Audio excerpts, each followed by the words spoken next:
What's good? It's Wood. Please like the video, subscribe to the channel if you were into the fight talk. We have Naoya Inoue, 22 wins and 0 losses, defending his WBA and IBF Bantamweight titles against Nonito Donaire, 42 wins and 6 losses. And Nonito Donaire is going to be defending his WBC Bantamweight title. This is the rematch to their fight of the year for 2019 battle between Inoue and Donaire, which Donaire was a huge underdog going into that fight. I'm talking like a 5-1, 6-1 underdog, and he exceeded expectations in an exhilarating fight where he had Inoue hurt multiple times in that fight. And although Inoue did win it via unanimous decision, it was the back and forth nature in the fight, and it was the fact that people had pretty much written Nonito Donaire off and didn't expect him to be that competitive with the undefeated knockout sensation known as the monster, Naoya Inoue. Now, Inoue is in most people's, pound for pound top 5. If he's not in your top 5, you better have him in your top 10 because he's been undefeated. He's been a multi-divisional champ now. He's been knocking out the vast majority of his opponents, and he's pretty much just been a all-around boxing sensation, one of the most must-see fighters, especially in those lower divisions, those lighter divisions. He's still only 29 years old. He has held titles at light flyweight. He's held titles at junior bantamweight and now bantamweight, where again, he has 2 of the 4 belts right now. And, he was fighting on HBO, for a lot of his fights when he was just kind of growing in stature. It's one of those cases where he was kind of flying under the radar, a little bit like Chocolatito when he was younger. But, Inoue's reputation grew one knockout after the next, especially when he started knocking out people who at least had some, some name familiarity, like Juan Payano or Emmanuel Rodriguez. So this is when he was just entering that World Boxing Super Series. And it was in the finals of that Super Series where he ran into the legend, the generational great, Nonito Donaire, who once upon a time was on a lot of people's top 5 pound for pound as well. And, Nonito Donaire, he first had his biggest coming out party when he had beaten Vic Darchinyan. This was all the way down at flyweight. So this is 2007. That's how long ago we're talking. I mean, Nonito Donaire, as it stands, is now 39 years old. But again, he was working up the ranks, developing a reputation, and then he had an opportunity to fight the very feared, destructive, then undefeated Vic Darchinyan, who at the time was 28-0. He was the IBF champion, the longtime IBF champ, the flyweight champion with a few title defenses. And Nonito Donaire had one of the most amazing performances in any division that year, 2007, when he knocked Vic Darchinyan out in the 5th round. And Vic Darchinyan was a big favorite in that fight against Nonito Donaire. So Donaire, stopping Darchinyan, raised his profile, and then he would defend that flyweight belt a few times, and then he would go up to super flyweight, where he was beating fighters like Rafael Concepcion, and then he went up to bantamweight, 118, and then that's where he had the kind of a showdown with another very good fighter, Fernando Montiel. And in that fight, Nonito Donaire set Montiel on fire with a left hook, dropping and stopping Montiel out in the 2nd round. So by this time, this is the one that had Donaire basically entering people's top 8, top 5 pound for pound in the sport. Again, he was just a knockout sensation by this point. He had one of the most electrifying punches in the sport, that punch being his left hook. And shortly after knocking Montiel out, he would then go up to super bantamweight. So now we're talking 122, where he was beating guys like Jeffrey Matabula. He beat him via unanimous decision.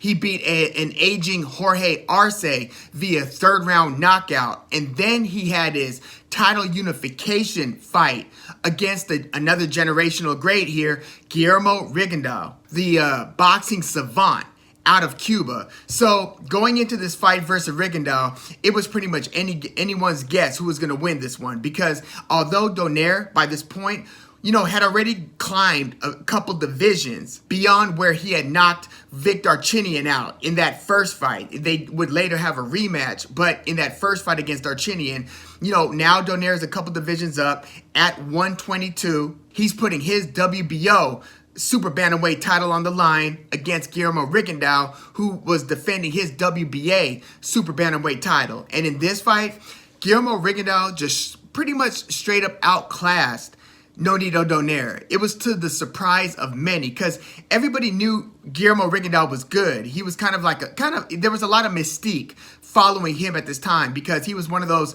Cuban fighters, former two-time Olympic gold medalist, like Vasily Lomachenko is a two-time Olympic gold medalist.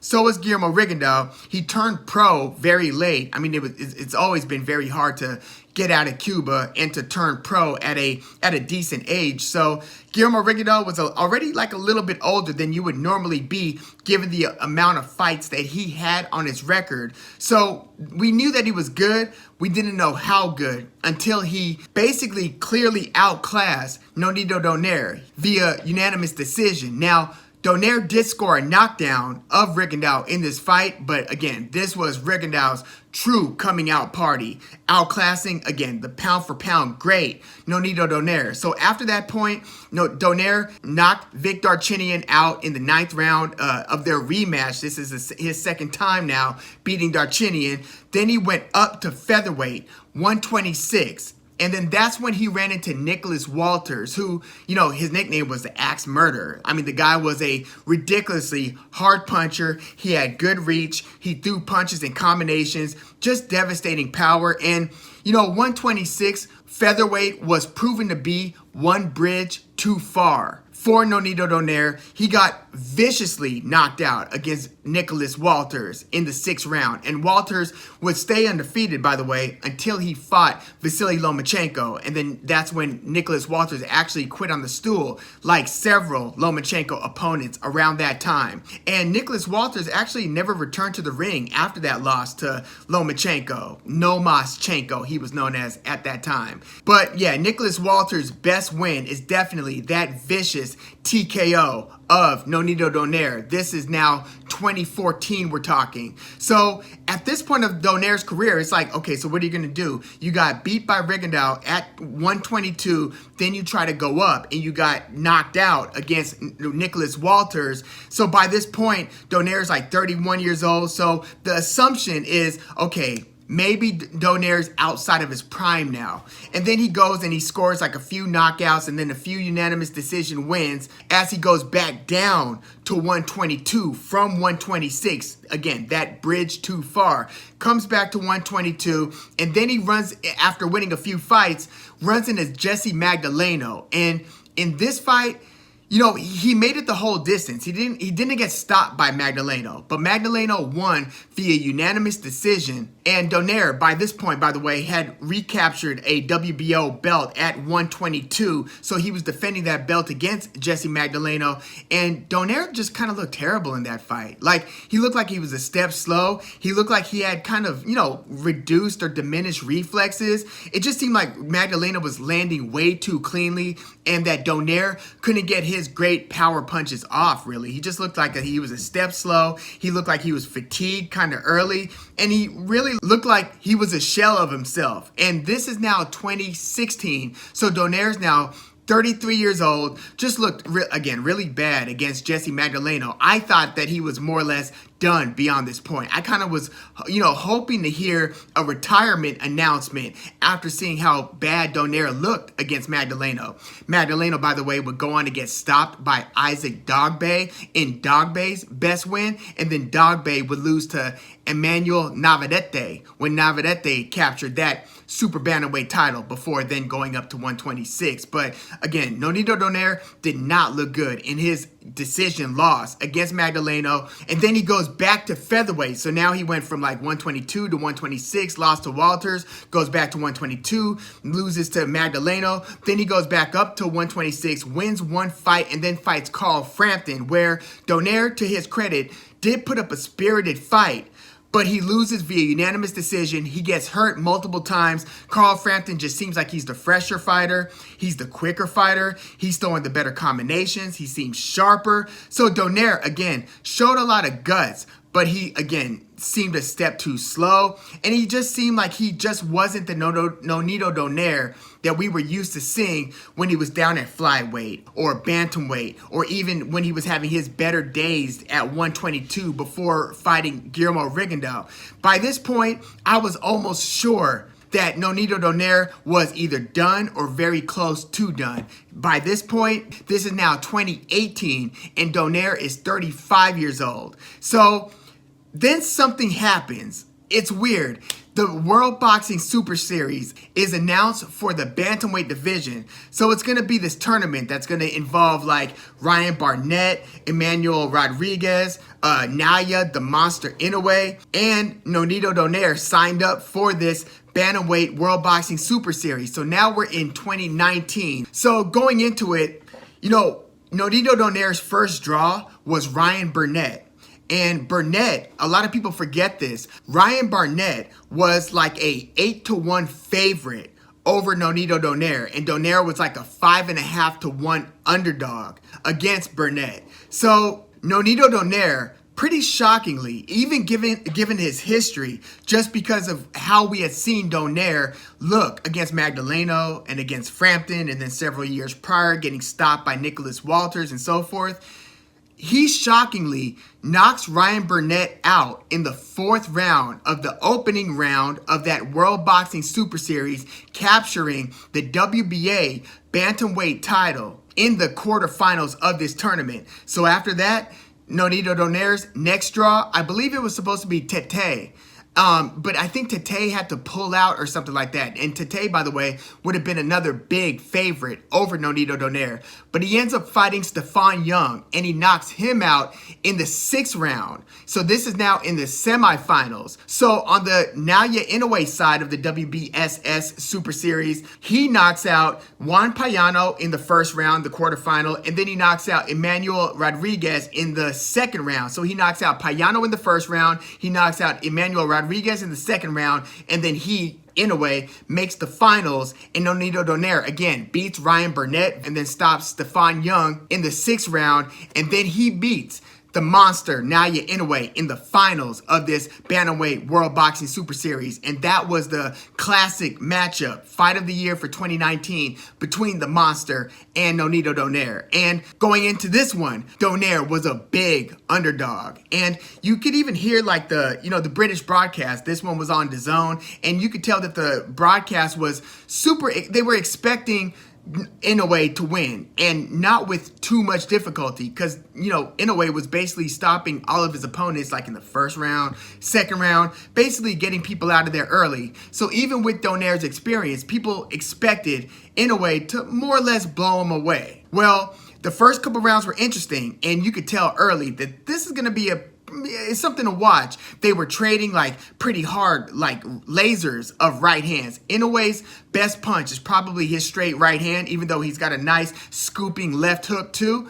But he's got a blistering right hand. And Donaire in the early rounds took it pretty well. But then you started seeing Donaire kind of lining Inoue up for his signature left hook. Caught Inoue a couple times. He had like a little delay on one of the left hooks in a combination where Donaire kind of paused and then threw the left hook, smacked Inoue with it. And I think this is like the 2nd or 3rd round, so things are starting to get pretty interesting. And then going into the middle rounds, the boxing starts to kind of even out a little bit to where, Inoue's got like a cut because Donaire landed that super clean left hook to Inoue's eye. So he's bleeding out of the nose a bit too. Donaire's bleeding as well and starting to puff up around the face. So in the middle rounds, it was one of those high-speed chess matches where Donaire is trying to kind of walk Inoue down. Inoue's got the happier feet. Donaire has noticeably slower feet, but he still has intelligent footwork where he's still picking angles, and his timing on his power punches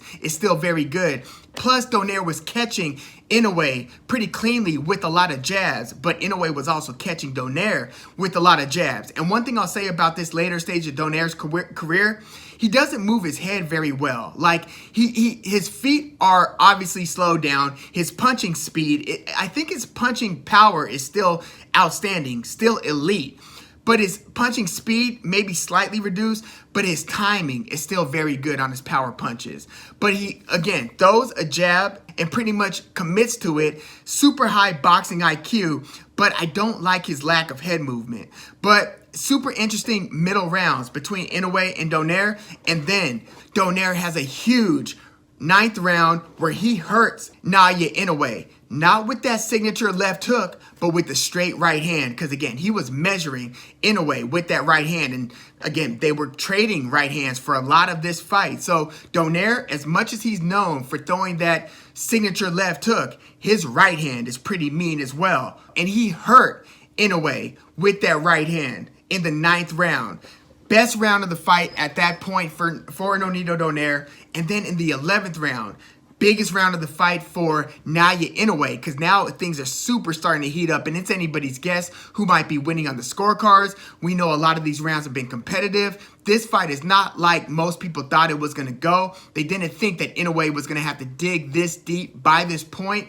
And then in the 11th round, Inoue lands a body shot on Nonito Donaire. He lands a left hook at the end of a combination. And again, Naoya Inoue's signature punch is his right hand, but it was a left hook that caught Donaire in the body. Donaire turns away from Inoue, takes like 4 steps to where Inoue stops. He's like kind of confused because we usually don't see boxers just totally turning their back to their opponent and jogging away like that. But Donaire's like wincing in the face, kind of running away, and then he takes like a knee. And then he goes down to 2 knees with both of his gloves on the ground, badly hurt by that body shot. And the ref, continues to count. I think the ref might have even started the... Well, actually, no. The ref didn't start the count until Donaire went down. So there was actually that couple of seconds where Donaire's running away from Inoue. Inoue's not really chasing him in that moment, but then Donaire goes down. Once Inoue starts to finally move towards Donaire, again, he's down. Barely beats the 10 count. He didn't even get up at 8. He got up at 9. He was badly hurt, trying to hold on, still unable to move well, even though he did catch Inoue towards the end of the round with a beautiful left hook. But Donaire was having trouble even moving around, moving his feet because of how badly he was hurt to the body. Tremendous round for Naoya Inoue, but super exciting because Donaire was still able to land significant power punches towards the end of the round. And then this 12th round ended up being amazing as well, but I think that 11th round sealed the deal on the scorecards for Naoya Inoue, even though the refs actually had the fight scored a little bit more lopsided than I think most of us spectators thought we were going to get. Because, again, I thought that going into the 11th round, it was anybody's guess who was winning that fight. But when you then look at the scorecards, it was 117 to 109, 116 to 111, and then one of the scorecards was 114 to 113. So it was a little bit more comfortably in favor of Inoue than I thought that it would be, but that doesn't take away from the fact that Nonito Donaire exceeded expectations, and this ended up being, again, most people's fight of the year for 2019. So what happens after that? Donaire, who's already had this late career resurgence with those 2 wins earlier in that Super Series tournament before running into the monster and then fighting that fight of the year, exceeding expectations in that fight as well. So then most people thought, okay, now you could call it a night. You're now, 36 years old. They thought that he was going to call it a career. But what did Nonito Donaire then do? No, he says, I'm going to keep on staking my claim at Bantamweight. So then he fights Nordine Oubaali for Oubaali's WBC Bantamweight title, and Donaire, once again, is a big underdog against Oubaali. This time, it's like a 2-to-1 underdog, 2-to-1 favorite being Oubaali. Well, Donaire stops Oubaali, drops him multiple times, stops him, knocks him out in the 4th round. Once again, just blowing everybody's expectations. Nobody really even knows how to assess what's going on here because Donaire didn't fight at all through the COVID pandemic 2020. So this fight against Oubaali was like a year and a half after his loss to Naoya Inoue. So now going into this Oubaali fight, Donaire is like 38 years old. So he knocks out Ubali, then he fights Raymart Gaballo, who's another ranked top 10 bantamweight, and he knocks Gaballo out in the 4th round. So Nonito, and this is Nonito Donaire's last 2 fights, both 4th round knockouts. So now he's 39 years old. Now he's going into this rematch with Naoya Inoue. So what do I think is going to take place in this long-awaited rematch between Inoue and Nonito Donaire? Well, we are now like 2.5 years removed from their first fight. And since their first fight, Naoya Inoue's basically blown out all of his opponents, from Jason Maloney knocking him out in the 7th round, Michael Desmarinas knocked him out in the 3rd round, and then against Aran Daipayan, knocking him out in the 8th round. Donaire, since their first fight, knocked out Ubali in the 4th, and again, Gaballo in the 4th round. And one thing that, upon rewatching their first fight, you can kind of tell is that Inoue took way too long to start going to the old man's body. Like, he didn't really commit to the body until those later rounds. At first, he was pretty much headhunting throughout the first half to 2/3 of the fight. So it ended up resulting in this high-speed, chess match where 80% of the punches thrown are, up top. And so they were trading right hands, trading jabs. Obviously, Nonito Donaire is always looking to line up that left hook. But I think that, I don't know if he still has Kenny Adams in his corner in a way. I know that his dad has been his longtime trainer, but there's no way that you could look at the film in the first fight and think to yourself or wonder, why didn't Naoya Inoue go to the body earlier, especially when you see the impact that left hook had on Donaire in that 11th round, where he almost stopped Donaire to the body in the 11th. I feel like the recipe in this rematch for Inoue has got to involve some body work early. We know that he throws lasers up top, and I'm sure he's going to be mixing a lot of that in with whatever else he does. He's got to be trying to land, the right hands on Donaire. Got to try to keep the jab going. He's got a fast jab, fast right hand, and he's got faster feet than Donaire, but I think Donaire is going to try to apply the intelligent pressure and try to time Inoue, throw right hands on top of Inoue's, jabs, and try to throw left hooks to counter Inoue's right hands. So I think that this is going to be another high-speed chess match. I just think it's going to involve a lot more early body work from Naoya Inoue. And now Inoue, not to say that he would have overlooked Nonito Donaire in the World Boxing Super Series finals when they first fought, but you could just look at the betting odds and see that Inoue was really, really expected to win, and it wasn't supposed to be super disputed or that close and that competitive of a fight. Well, now Inoue has been in the ring for 12 rounds with Nonito Donaire, so he at least should know what he's up against, and he should know that Donaire is going to be hungry as hell to recapture glory by pulling off, this would be one of the more improbable late career resurgences if Donaire can cap it off with beating the undefeated multi-divisional champion and pound for pound top 5 sensation monster Inoue. If Donaire could pull that off, that will be almost akin to George Foreman in his 40s knocking out Michael Moore, or, some of the, Manny Pacquiao beating Keith Thurman at 40 years old. This would be something like that, because, again, if you saw what we saw when Donaire was getting stopped by Walters, beaten up by Carl Frampton, looking bad against Jesse Magdaleno, I would have never thought that several years later he would be fighting a rematch after fighting a fight of the year with Inoue, fighting this rematch with Inoue in 2022, and then potentially beating him. So what kind of chances am I giving Donaire in winning this one? Of course he could catch him, and I think that he can win a couple rounds. I think he'll stay busy. I think that he'll, throw his jab and try to line up those power punches, but I don't think he's going to wait a ton. I think that he feels like the more exchanges he can create with Inoue, where they are throwing 2 to 3 hard punches at a time, and then another exchange of 2 to 3 punches, hard punches at a time, I feel like the more he can get Inoue to exchange with him instead of moving around behind the jab and trying to throw 1-2 and then move around and keep Donaire chasing him, I think Donaire's going to try to lure Inoue into another firefight, and I feel like that's Donaire's best chance. But I think that Inoue has to be smart and has to jab to the body and has to commit to the body early and often. I don't think that he could get too far off of that game plan. We'll see if he commits to the body and if that is a part of his overall strategy, but I'm going to go into this one kind of assuming that it will be, at least a lot more so than it was in their first fight. And if he does go to Donaire's body and commit to hurting Donaire to the body and slowing him down and everything like that, I think that one, it's going to embolden Inoue to jump in the pocket more often with Donaire because, I mean, Inoue loves jumping into the pocket anyway because he's so used to blowing his opponents out in the pocket, just blasting them with that fast right hand and getting him out of there. I think that he's going to look for opportunities to do that, but obviously the more he does that, the more opportunities it's going to give Donaire to catch him with something big, which Donaire is most likely going to do. I think he is going to shake Inoue up at some point in this fight.